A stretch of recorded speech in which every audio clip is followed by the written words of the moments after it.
Thousands of Falun Gong practitioners and their supporters are gathering here in the nation's capital to commemorate 25 years of the persecution of Falun Gong. Falun Gong, also known as Falun Dafa, is a spiritual practice based on truthfulness, compassion, and forbearance, and it's persecuted heavily in China. In 1999, the Chinese regime recorded up to 100 million people practicing Falun Dafa in China. That's when the regime launched the persecution against anyone practicing. We've seen 25 years of oppression.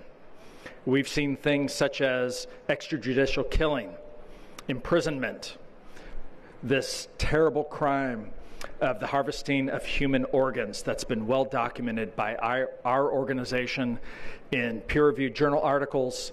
And while the focus of the CCP's organ harvesting brutality has now shifted to the Uyghurs and other persecuted predominantly Muslim groups in the Xinjiang Uyghur Autonomous Region, let us not forget that this crime was first directed at Falun Gong practitioners. Once again, the Falun Gong were the canaries in the coal mine, if anyone was paying attention, warning us of the true nature of the communist regime. It is the persecution that you suffer that reveals the true nature of the regime. I spoke to a few of the speakers here at the rally as well. Let's hear what they had to say. I served in the U.S. Army, and so much of why I fought and risked my life in combat was for this core human principle of freedom.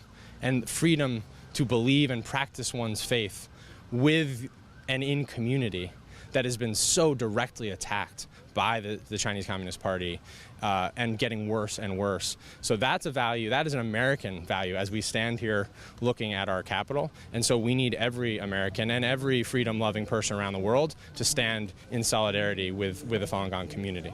What can people watching at home do to help support practitioners who are facing this brutal persecution? Well, this is what's so important. This has to be a national and a global movement to raise awareness and then to take action to hold the CCP accountable.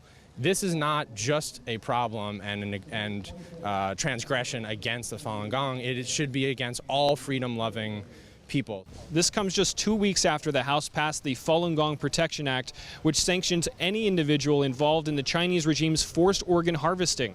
Now, forced organ harvesting has been a main problem targeting the Falun Gong practitioners, and we can see that Congress and officials are standing up more and more to the Chinese Communist Party's persecution of Falun Gong. Reporting from Washington, D.C., Jack Bradley, NTD News.